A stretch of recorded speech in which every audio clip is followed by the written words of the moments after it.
Praise lord. ఈరోజు మరి social వీడియోలో మరి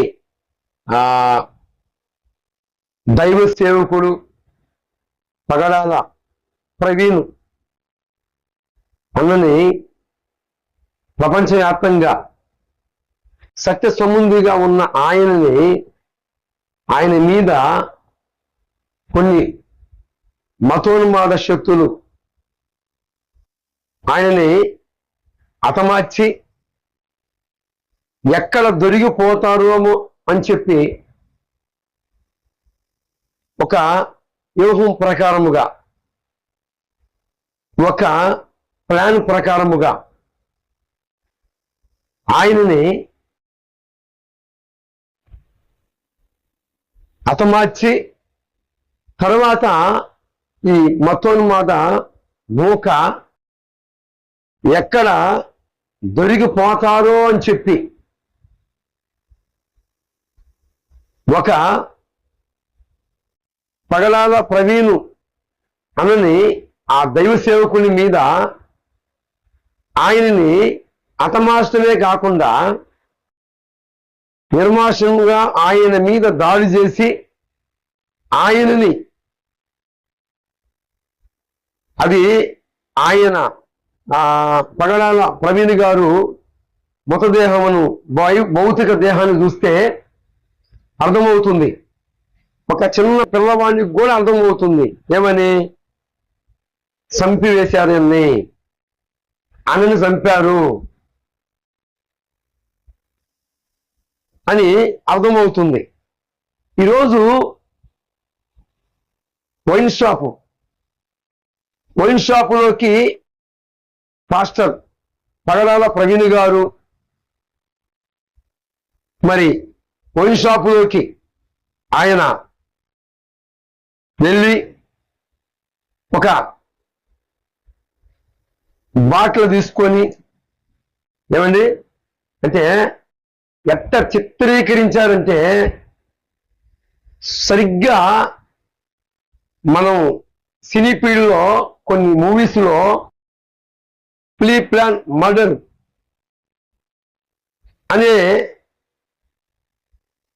ఎలాగ ఉంటుందో దానికి నిరూపణగా మూవీల్లో చూసినప్పుడు ఒక వ్యక్తిని ఎలాగ హతమారుస్తారు, ఎలాగ క్రియేటర్ చేస్తారు, క్రియేటర్ అనగా యాజిడీజుగా ఏమండి ఒక అభిషక్తుడు, ఒక దైవ సేవకుడు కొన్ని జీవితాలని వెలిగించిన ఒక దేవుని ప్రవక్త, దేవుని దాసుడు, దేవుని సేవకుడు, ఆ సేవకుణ్ణి హతమార్చిన ఈ యొక్క మతోన్మాద దుష్ట శక్తులకి ఎందుకు ఈరోజు పోలీసు అధికారులు కూడా ఏమండి సీసీ కెమెరా టీవీ ఫొటోస్ ని పరిశీలిస్తే పాస్టర్ పగడాల ప్రవీణ్ గారు హైట్ ఎంత, ఇక్కడ కోవూరు టోల్గేట్ దగ్గర వాహనం మీద పోతున్న ఆయన హైట్ ఎంత చూస్తే చాలా అది హైట్ కలిగిన వాహనం. ఆ 2 వీలర్ ఏదైతే ఉందో అది హైట్ కలిగినది. కనీసం దానిపై కూర్చుంటే ఒక 6 అడుగులు హైట్ ఉన్న వ్యక్తి మాత్రమే ఆయనకి కాళ్ళు అందుతాయి. పాస్టర్ పగడాల ప్రవీణ్ గారి హైట్ చూసుకుంటే ఒక 5 లేక 5 అడుగుల 3 అంగళాలు లేక ఒక 5.5 హైట్ ఉన్నా ఆ యొక్క 2 వీలర్ మీద కూర్చుంటే పాస్టర్ పగడాల ప్రవీణ్ గారు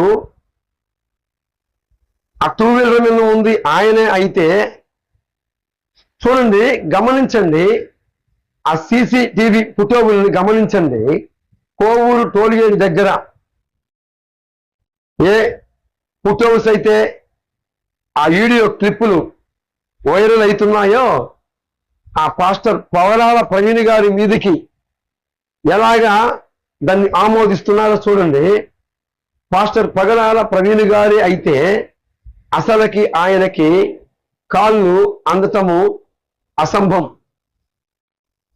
ఎందుకు అంటే అక్కడ చూడండి, ఆ వీడియోని చూడండి, స్పష్టంగా పాస్టర్ పగడాల ప్రవీణ్ గారు కాదు, దైవ సేవకుడు కాదు, ముందు నుంచి ఒక క్రైస్తవునిగా, ఒక దేవుని సంబంధిగా, దేవుని దాసునిగా నాకు ముందున్న దైవ సేవకులందరూ వాదన ఇదే, నా వాదన కూడా ఇదే. ఏంటంటే దైవ సేవకుడు దైవజనుణ్ణి ఒక దుష్టమూక సంహరించి హతమార్చి ఆయనకి యాజిడిజుగా ఆయనలాగానే ఉండే ఒక వ్యక్తిని, అంటే మనుషులు పోని మనుషులు 7 ఉంటారని పెద్దలు చెప్పిన మాట. అయితే పాస్టర్ పగడాల ప్రవీణ్ గారైనా ఆ బార్ షాపులో ఉంది, ఆ వైన్ షాపులో ఉంది. గమనించండి,